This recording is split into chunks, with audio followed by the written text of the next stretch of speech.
Les 3 premiers événements numérotés de 2026 ont vu et vont voir des combats importants pour la catégorie des poids légers. Entre la victoire de Justin Gaethje contre Paddy Pimblett, celle de Benoît Saint-Denis contre Dan Hooker le week-end dernier, et le combat à venir entre Max Holloway et Charles Oliveira, on pourra dire que du côté des 70 kg, il y a du mouvement et que la catégorie est bien en vie, bien plus que la majorité des autres divisions de l'UFC d'ailleurs. Mais derrière cette apparente activité se cache en réalité l'une des divisions les plus confuses de la promotion, un véritable témoignage de l'errance de l'UFC en matière de légitimité sportive et de la politique interne du leader mondial du MMA qui nous a habitués à des écarts certes, mais pas souvent de ce niveau-là. Entre un champion qui est absent, une ceinture intérimaire en carton et un renouvellement inexistant, regardons d'un petit peu plus près la division des poids légers, expliquons pourquoi elle est dans un état aussi complexe et voyons comment cela est dû à la fois à la main divine de Dana White, mais aussi à un enchaînement de circonstances un peu assourdissantes que l'UFC ne peut pas toujours contrôler. Comme vous le savez, la division des poids légers a longtemps été considérée, et à raison, comme le joyau de la couronne. C'était la catégorie qui renfermait les combattants de plus haut niveau, si bien que plusieurs des meilleurs combattants de l'histoire du MMA n'ont pas pu y devenir champions du monde. Évidemment, quand je parle de cet âge d'or, je vise surtout les époques qui ont suivi les règnes successifs de Conor McGregor, Khabib Nurmagomedov, Charles Oliveira et Islam Makhachev, qui est un peu une période sainte globale en termes de niveau chez les 70 kg, même si, on le rappelle, le règne de l'Irlandais notamment n'a pas été de tout repos. La victoire d'Ilia Topuria contre Charles Oliveira l'année dernière semblait alors entamer une nouvelle ère des poids légers qui allait se défaire petit à petit de ces générations dorées et tenter de se renouveler. Un moment qui s'est accompagné de la retraite de Dustin Poirier, du passage d'Islam Makhachev en poids welter, de la montée de nouveaux challengers comme Arman Tsarukyan ou Paddy Pimblett et globalement d'un renouvellement des meilleurs éléments du roster, ce qui est un peu la nature des choses dans le sport. Premier problème alors, Ilia Topuria, désormais roi de la catégorie, connaît des problèmes matrimoniaux depuis quelques mois qui touchent visiblement au sujet délicat de la garde de ses enfants et il veut régler ça avant de revenir dans l'octogone, ce qui est tout à fait compréhensible. L'UFC n'y peut rien évidemment, mais c'est à ce moment-là que la promotion a des choix à faire et qu'à mon sens, elle n'a pas fait les bons. On sait que Justin Gaethje était dans un semi-bras de fer avec la promotion, où il refusait de combattre pour autre chose qu'une ceinture, menaçant même de prendre sa retraite publiquement via son manager, ce que certains disaient qu'il méritait vu son statut, mais d'autres voyaient surtout un combattant qui s'était pris le chaos du siècle contre un poids plume en 2024 avant de glaner une victoire par décision contre Rafael Fiziev en short notice. Ce que je veux dire par là, c'est que Justin a tiré profit de sa popularité et grand bien lui fasse, de son statut aussi, pour se placer dans un combat de ceinture intérimaire qu'il n'avait pas vraiment mérité d'obtenir sportivement. Surtout que son partenaire de danse allait être Paddy Pimblett qui en plus d'avoir bénéficié d'une protection assez titanesque de la promotion tout au long de son parcours, n'avait pas vraiment mérité sa place sportivement non plus. La raison pour laquelle ce combat a fait autant grincer des dents, c'est qu'il était clair que l'UFC faisait à la fois une fleur à Justin Gaethje et à la fois une fleur à Paddy Pimblett, ce qui ne veut pas dire qu'on n'est pas sur deux bons combattants, parce qu'évidemment que si, mais quand on regardait sur le banc de touche, on voyait Arman Tsarukyan, on voyait Max Holloway et on voyait Charles Oliveira, qui sont tous des meilleurs choix que Gaethje et Pimblett pour un combat intérimaire. Ce n'est pas pour dire que ces trois-là battent nécessairement les deux autres combattants en question, mais sportivement, ça s'entendait quand même un petit peu plus.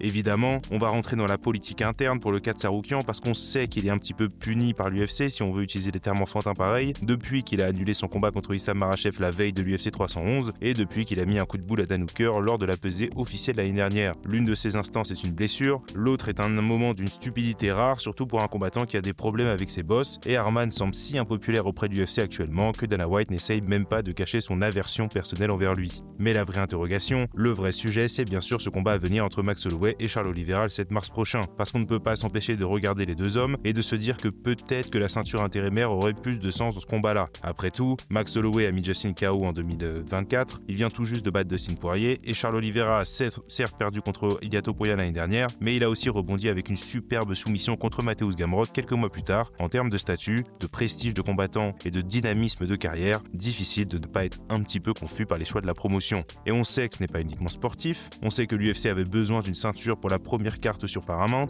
on imagine qu'ils se sont retrouvés un petit peu coincés, peut-être que d'autres combattants à qui ils ont demandé de combattre n'étaient pas prêts à l'instant T, bref, il peut y avoir pas mal d'explications qui atténuent l'illogique de ce choix, et de toute façon, il y a évidemment tout un monde en coulisses qu'on ignore. Mais d'un point de vue spectateur, je ne pense pas avoir été le seul confus par la situation. Parce que maintenant que ce premier combat a eu lieu, Justin Gaethje est champion intérimaire, donc logiquement premier challenger à la ceinture d'Ilia Topuria, Arman Tsarukyan passe ses après-midi dans des testis croustillés à Paris, Benoît Saint-Denis est au port d'un très gros combat, et le vainqueur du combat principal de l'UFC 326 ressemble quand même vachement à un futur challenger au titre aussi, quel qu'il soit. Donc tant qu'Ilia ne revient pas, on va se retrouver dans une situation un petit peu gênante avec plusieurs challengers légitimes, Justin qui ne voudra qu'un combat de titre, et il a bien raison d'ailleurs, Arman que l'UFC va probablement continuer à faire galérer, et le vainqueur du combat entre Max Holloway et Charles Oliveira qui pourra aussi légitimement prétendre à la ceinture. Au milieu de tout ça, Paddy Pimblett va probablement bénéficier d'un combat de rebond plus tranquille vu l'amour qu'a l'UFC pour lui, et Benoît Saint-Denis va va devoir s'attaquer à un très gros morceau maintenant, il a presque plus le choix. Donc, pour résumer la situation, la catégorie est en attente du retour de son champion qui devrait affronter un challenger qui est probablement le 5e meilleur gars de sa catégorie au mieux, tandis que le challenger numéro 1 est mis sur le banc de touche et que 2 autres gars meilleurs que lui vont s'affronter dans un mois. S'ajoute à cela le fait que, au lieu de se renouveler proprement, la division a vu ses meilleurs éléments partir sans vraiment faire émerger une nouvelle génération de challengers. Islam Makhachev a simplement quitté la division, Dustin Poirier a battu Benoît et il a pris sa retraite après un revers contre Max Holloway qui n'en avait pas vraiment besoin pour élever son prestige au vu de ce qu'il était déjà. Charles Oliveira a surclassé Gamrot, que beaucoup pensaient devenir un challenger frais pour la division malgré son âge. Justin vient de battre Paddy Pimblett en mettant en lumière toutes les lacunes et, pour le dire avec tout le respect que j'ai, la médiocrité de l'anglais. Et rapidement, on a un petit peu l'impression qu'à part Ilya et Herman, il n'y a pas grand monde capable de battre cette vieille garde. Et c'est un vrai problème parce que ça heurte un petit peu la crédibilité de la division. Si tout le monde s'en va sans perdre sa ceinture ou sans perdre contre un talent émergent, ça donne le sentiment d'une génération bien plus faible que la précédente, ce qui est un petit peu le cas si on est honnête. Surtout qu'il faut aussi pas uniquement renouveler les tout meilleurs, mais aussi le fond du top 15 cette année. Renato Moicano, Benil Dariush ou encore Michael Chandler occupent encore des places de choix et on aimerait bien faire monter d'autres gars dans ce classement, voire du 109, comme Manuel Torres, comme notre français Ferez Diam, enfin bref, on veut voir des nouvelles têtes. Tout ça pour dire que je crains un petit peu la paralysie dans les mois à venir de la division, ce qui est un assez mauvais signe car il semble que beaucoup de divisions sont dans cet état-là actuellement et qu'en toute honnêteté, le premier trimestre de l'année 2026 ne semble pas hyper prometteur sur papier. Je dois dire qu'en revanche, pour notre français Benoît Saint-Denis qui a indiqué qu'il avait besoin de souffler un petit peu, c'est peut-être pas une si mauvaise chose que ça de laisser les autres combats se décanter un peu. Pour Farez, j'espère sincèrement un combat contre Renato Moicano ou Benil Dariush, deux gars un petit peu sur le déclin mais avec des noms relativement prestigieux quand même, et j'en profite pour dire que d'ailleurs j'aime beaucoup le respect que je vois pour Farez de la part de la communauté internationale depuis qu'il a fait son camp avec Gaethje. Ça a pris son temps mais il semble qu'il soit enfin reconnu à sa juste valeur, donc il faudrait qu'il transforme l'essai à son prochain combat et la route est tracée.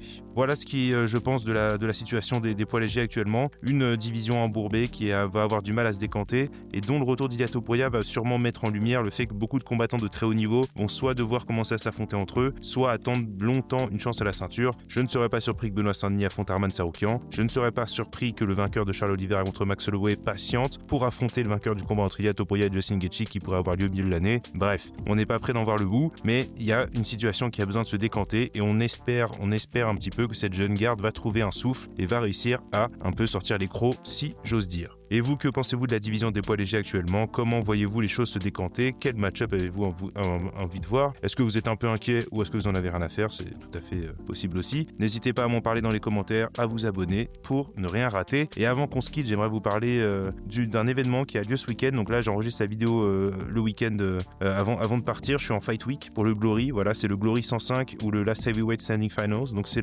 notre gros tournoi des poids lourds qui prend fin ce 7 février à Arnhem aux Pays-Bas. Les 8 meilleurs poids lourds de la planète vont s'affronter dans un tournoi, un grand prix, 3 combats dans la même soirée. Il y a du français à gogo, il y a Sofiane Laïdouni qui est le numéro 1 français poids lourd qui est dans le tournoi. On a aussi le marocain belge francophone Anis Bouzid qui a fait des très grosses performances cette année. Sur la carte, il y a un autre combattant français, il y a Cédric Do qui affronte Amisha, voilà, donc ça va être un très très beau combat aussi. Si jamais ça vous tente, si jamais vous avez envie de voir tout ça, il y a du très beau monde, ça va être une très très belle soirée. Je vous encourage à regarder les combats si vous le voulez. C'est sur Thriller TV, alors qui est un petit peu moins connu en France, mais qui est un système international de diffusion. Et donc voilà, pour ceux que ça intéresse, je vous encourage à le regarder.